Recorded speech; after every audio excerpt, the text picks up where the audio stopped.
네, 3월 13일 주일입니다. 개인적으로는 저는 자가격리 4일 차에 접어들었습니다. 오늘은 레위기 8장 1절부터 9장 24절까지의 말씀을 함께 같이 나누도록 하겠습니다.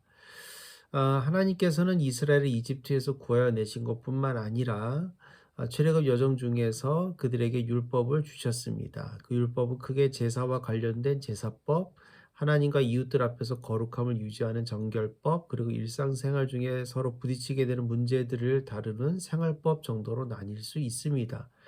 그 중에서도 제사법은 40장의 출애굽기에서 12장을 차지하고 있고요. 또 27장의 레위기에서는 가장 앞부분에서 10장을 차지하고 있습니다. 그만큼 굉장히 중요한 부분이라는 것이겠지요. 레위기 1장 7장 1장부터 7장이 다섯 제사를 다루는 부분이었다면 오늘부터 함께 볼 8장부터 10장은 그 제사를 섬기는 제사장에 대한 부분입니다. 8장은 첫 제사장 위임식에 대한 내용, 그리고 9장은 그 제사장들이 드린 첫 제사에 대한 내용입니다. 10장은 제단의 불을 잘못 따른 모세의 두 아들 나답과 아비후에 대한 내용이 언급되고 있습니다. 오늘은 첫 제사장의 위임식과 그 제물이 무엇이었는지 함께 8장과 9장을 살펴보도록 하겠습니다. 제사장의 자격과 예복, 그리고 첫 제사에 대한 내용은 이미 출애굽기 28장부터 29장에 언급되어 있지만 레위기 9장부터 10장에서도 다시 한번 다뤄지고 있습니다. 우선 첫 대제사장은 모세의 형인 아론이었고 첫 제사장들은 아론의 네 아들들이었습니다. 하나님은 이 대제사장과 제사장은 아론의 자손들만 이어받을 수 있도록 하셨습니다. 참고로 같은 레위 지파이지만 아론의 직계가 아닌 사람들은 제사장은 될 수 없었고 그 밖에 종교적인 업무를 담당하는 역할을 하기 때문에 하도록 부름받았기 때문에 레위인이라고 불리우게 됩니다. 보통 출애굽기 28장 29장 그리고 레위기 9장 10장은 제사장 위임식 장이라고 불리우기도 합니다. 하나님께서 특별히 디자인하신 제사장 예복을 입고 거룩한 예식을 통해 구별된 첫 대제사장 아론과 그의 아들들은 모든 백성들이 보는 앞에서 제사를 드렸습니다. 한 번이 아니라 속죄제, 번제 그리고 화목제 순서로 모두 1회 동안 성막 안에서 제사를 드렸습니다. 이는 위임식으로서의 제사이기도 했지만 이스라엘의 율법에 의해 제정된 방식으로 하나님께 처음 드린 첫 제사이기도 합니다. 이렇게 아론이 하나님께서 명하신 대로 이래 동안 제사를 다 드린 후에 두 손을 들어 백성들을 축복해 주었습니다. 그 장면은 9장 22절부터 24절까지 상세히 묘사되어 있는데요. 이렇게 묘사되어 있습니다. 그런 다음에 아론은 백성을 보면서 양팔을 들어 그들에게 복을 빌어 주었다. 이렇게 아론은 속죄제와 번제와 화목제를 다 드리고 내려왔다. 모세와 아론은 안으로 들어갔다. 그들이 바깥으로 나와서 백성에게 복을 빌어주니 주의 영광이 모든 백성에게 나타났다. 그때 주 앞에서부터 불이 나와 제단 위에 번제물과 기름기를 불살랐다. 모든 백성은 그 광경을 보고 큰 소리를 지르며 땅에 엎드렸다. 이렇게 하나님께 율법에 의해 제정된 첫 제사, 제사장들의 위임식 제사에 하나님의 큰 영광이 나타났습니다.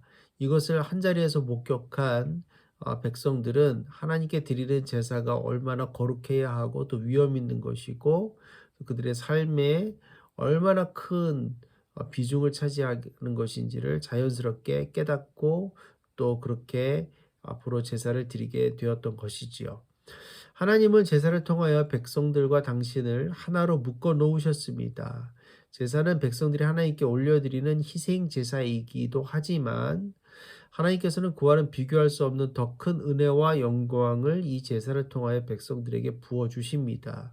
그리고 제사는 화목제에서 볼 수 있듯이 백성들이 서로 하나 되는 끈의 역할도 해 주었습니다.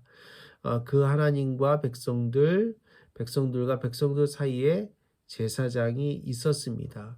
그러므로 제사는 단순하게 어떤 종교적인 의식과 예식으로만 그치는 것이 아니라 우리의 신앙의 가장 중심에 있고 또 당시 이스라엘 백성들의 삶과 생활의 가장 중심에 있고 가장 기초가 되는 그러한 요소가 되었던 것입니다. 아 그 제사를 섬기는 제사장은 단순한 종교 서비스를 하는 사람들이 아니라 적극적으로 하나님과 백성들 그리고 백성들과 백성들이 서로 연결되는 가교의 역할을 하는 존재들이었습니다. 이런 제사장을 라틴어로는 폰티팍스라고 번역해 놓았는데 그 폰티팍스라는 단어의 그 원래의 뜻은 다리를 놓는 사람입니다.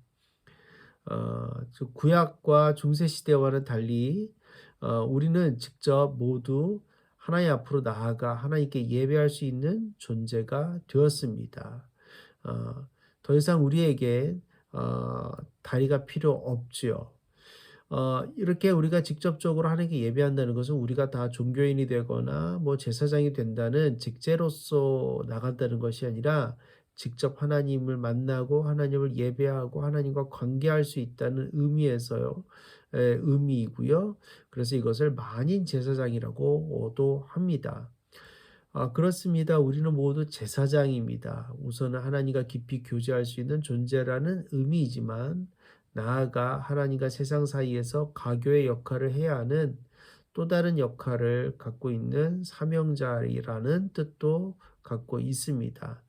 첫 제사장들이 이렇게 하나님 앞에서 구별되어 위임받았듯이 우리도 하나님께로부터 부름받은 거룩한 왕 같은 제사장들로 위임받았다는 사실, 그리고 그렇게 살아야 한다는 사실을 우리가 잊지 않고 나아갔으면 좋겠습니다. 네, 오늘도 거룩한 주일 되세요. 샬롬.